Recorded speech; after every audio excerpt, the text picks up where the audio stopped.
na yatazala na heshima atazeka ana hakuna. C'est pourquoi leo kama unaenda kwa cimetière, kama unaenda kushika, unaona mara miaka ya bantu ana bote wanafikisha 30 ans, ana bote wanafikisha 40 ans, ana bote wanafikisha 50 ans. Hautayua mwisho yako ni wakati gani. Tenda kwambia kitu kimoja, kila mwaka tunashangaka kufa kwa bantu.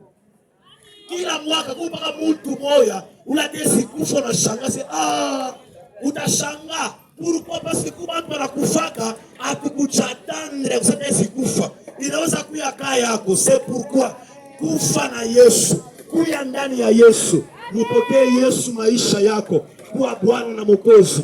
Ukuye baba, ukuye mama, ukuye kiana, mambo ya kuamini ana mambo ya miaka, mambo ya kuogopa Mungu ana mambo ya miaka. Mwisho ya dunia iko kwako.